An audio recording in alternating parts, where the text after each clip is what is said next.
Beijing Capital International Airport, serving as Beijing's main airport and serving as my origin airport for today's video. Air China, being the third largest airline in the country, offers quite the product for a domestic short-haul flight, but with the aircraft serving as a flagship product internationally as well, it's time to find out how it compares to the other global carriers.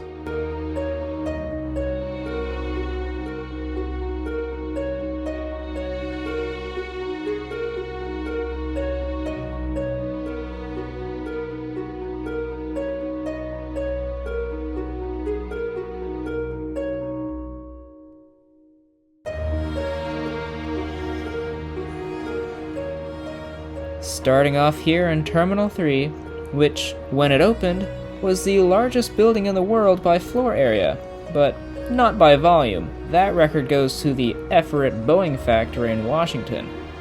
Featuring high ceilings and plenty of natural light, it truly has that wow factor that so many airports worldwide don't have.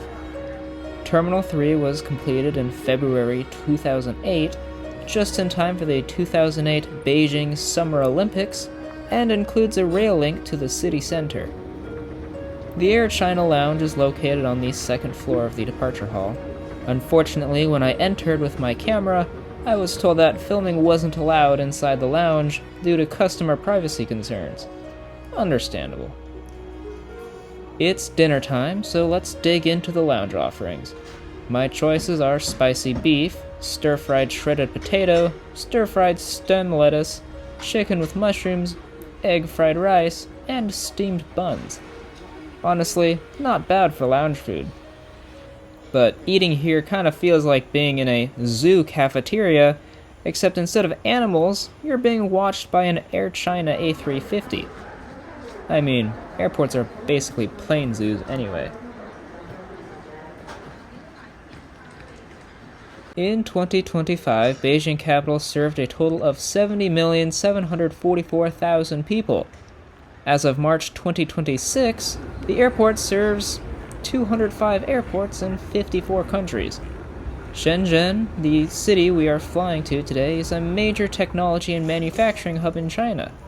It's now the third largest city in China by urban population after Shanghai and Beijing. The route between Beijing and Shenzhen is one of the busiest and most business-heavy in China. So busy that it even has dedicated gates at the airport. Today we're hopping on B-2045, a 12-year-old Boeing's 777-300ER, running a 3.5-hour flight to Shenzhen. Air China has never really been known for great hard products, and the business class seats on this aircraft look quite dated, comparable to Ethiopian's business class, which I have previously reviewed. The aircraft we're flying today is Air China's premium-focused, low-density Boeing 777-300ER configuration, featuring 8 first-class seats, 42 business-class seats, and 261 economy-class seats. Nevertheless, today we're seated in the bulkhead row of the economy cabin. The seats are arranged in a 3-3-3 configuration, which is actually pretty rare these days. Normal economy seat pitch is 31 inches, seat width is 18 inches, and recline is at 4.5 inches. As usual, the tray table is built into the armrest with a fold-out screen underneath.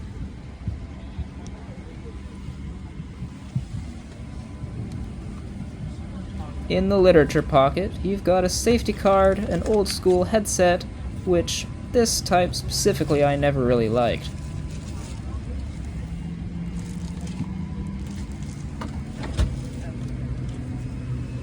Air China still provides in-flight magazines, which are becoming increasingly rare these days. Unfortunately, all this paper-based entertainment replaces the ability to connect to Wi-Fi. There's no Wi-Fi on this flight, which is shocking. The seat padding is pretty thick, complemented by an adjustable headrest.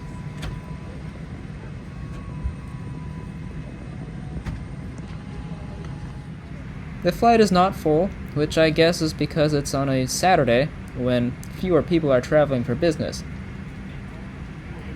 Here at Legitimate Aviation, our focus is to fly the flights that you've considered so that you can make an informed decision. Flight experiences can vary from day to day and plane to plane. It's important to know what you're getting before you book, otherwise you might be stuck with product that isn't worth your time or money.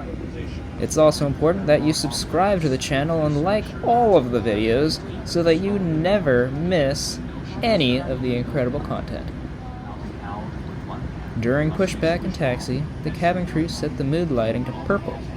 It's quite incredible that mood lighting went from a feature of a flight to practically an in-flight requirement. Besides maybe some ultra-low-cost carriers, I can't think of a full-service airline that does not offer mood lighting on the majority of their wide-body fleet. It sets the tone and creates a more elegant and relaxing environment. With this, however, with an all-gray and light blue interior, the mood lighting does not really stand out in the way it might with white or other more palatable colors. On this flight, it looks more like the UV lights in restaurant kitchens than a proper aesthetic. We didn't have a long taxi at all before reaching the runway. In Beijing, taxi times can easily go up to 20 minutes, especially when the aircraft is parked at a remote stand.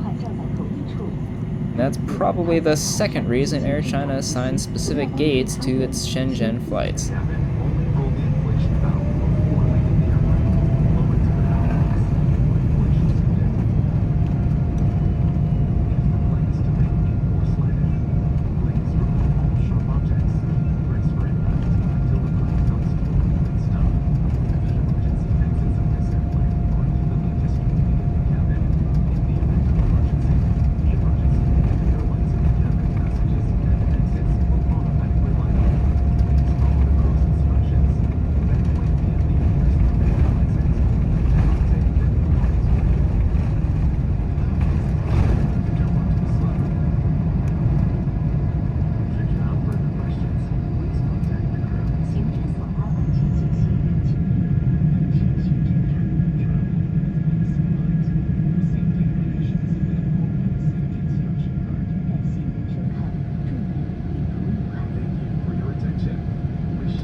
After reaching cruising altitude, it's time to take a look at the seat.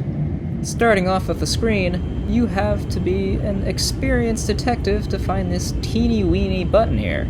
Once pressed, the in-flight TV comes out of the seat to reveal all the entertainment you can imagine. Let's go ahead and take a look at the contents. Maybe? Come on. The in-flight TV comes out of the seat to reveal all the entertainment you can imagine. I believe the screen was supposed to be touch-enabled, but it didn't seem to cooperate with me on this flight. Thankfully, there was still a remote controller. Let's now try and check out all the good stuff on this TV, as soon as it loads. With one more attempt to use the touchscreen, it's time to finally see all the great movies. The seat also comes with a pair of headphones, which is a lot more than any US carrier serving earbuds. They aren't the best, but definitely not a complaint in this day and age. My beverage was ice coconut water. I thought, what better way to enjoy this than to continue to try and use this IFE system? After much struggle and hardship, I am able to use the little remote controller on the seat. Unfortunately, this thing does not come out of the seat, so with the tray table, you basically have to temporarily forget you have bones in your arm in order to use it. The IFE has a decent variety of movies and shows, as well as other basic and usual IFE offerings. The in-flight map also feels very much like a product from an earlier generation. While it is usable and informative, potentially being the least angering part of the IFE experience, the navigation on the remote was backwards from what felt right. In order to move the selected item forward, you had to press the back button, and so on. Not the end of the world on a short flight, but let's just say I'd be pretty enraged with this experience on a long-haul flight, the usual purpose of this aircraft. Moving on from the traumatizing subject, we've got an in-flight meal. We are served a warm meal including broccoli beef, pickled vegetables, a pre-packaged bread roll, red bean cake, and a yogurt for dessert. Taste-wise, it wasn't anything special, but it was warm, and for a 3-hour domestic flight, I'd say it was perfectly decent, definitely more generous than a tiny bag of pretzels. I'd give it a 7 out of 10. Interestingly, Air China also lets you skip your meal in exchange for bonus miles, or dare I say, kilometers. 200 kilometers on domestic flights and 300 kilometers on international ones. I believe that amount is rewarded per meal. It's not a huge number, but I still think it's a great option, especially for frequent flyers who are tired of seeing beef and broccoli again. Once all that broccoli and beef have navigated your innards, the lavatory is the place to be. A pretty standard dwelling place, but it was kept clean and even had a bottle of hand lotion. The packaging, though, is probably some of the most underwhelming in the world. I probably wouldn't go back here unless I had to use the bathroom.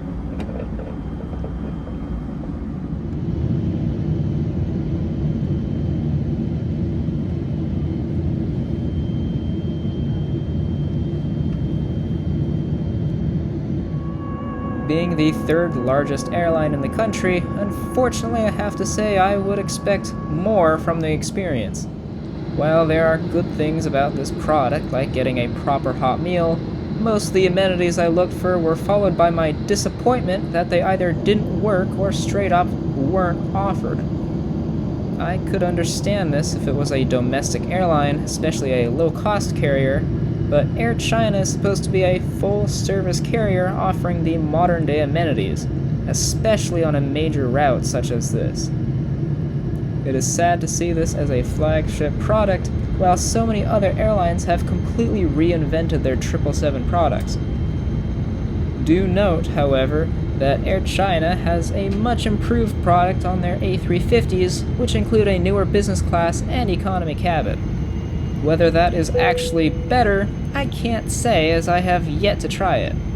Overall, though, I can say that this flight was a solid bargain. There are better options, but for the price at $319 US, converted from the original $442 Canadian, this round-trip flight to Bangkok was a really good deal. It was a total of 11 hours of flying between all 3 flights, so not necessarily the fastest choice, but definitely a good deal for me. With the lack of Wi-Fi, a laggy TV, and no proper touchscreen, and a remote that wasn't convenient, and an overall fairly bland and aging experience, I'm gonna still give this flight a solid 7.5 out of 10. The flight still had decent hot meal, and the service was good. The flight was uneventful, and there were no serious issues with the flight. If you can find a cheap deal on this flight, I still recommend it to you all, but do be aware that this experience may not be top tier. As you may have noticed, we still haven't landed. The aircraft maintained a low altitude on its way down for quite some time. I can't really complain though, it's way better to see the city lights than to be way up high and see nothing.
上，机舱外的温度18摄氏度64华氏度，飞机还将滑行一段距离。为了弥合他人的安全，请继续留在座位上并系好安全带。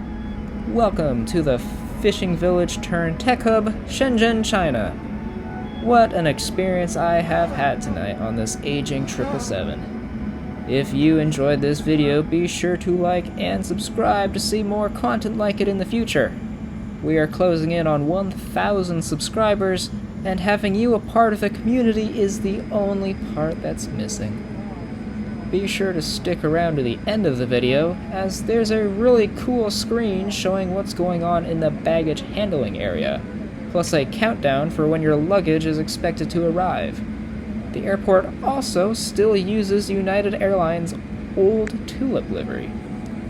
Be sure to tune in next time when I fly Alaska's E-175 from Phoenix to Boise. Until then, thanks for watching.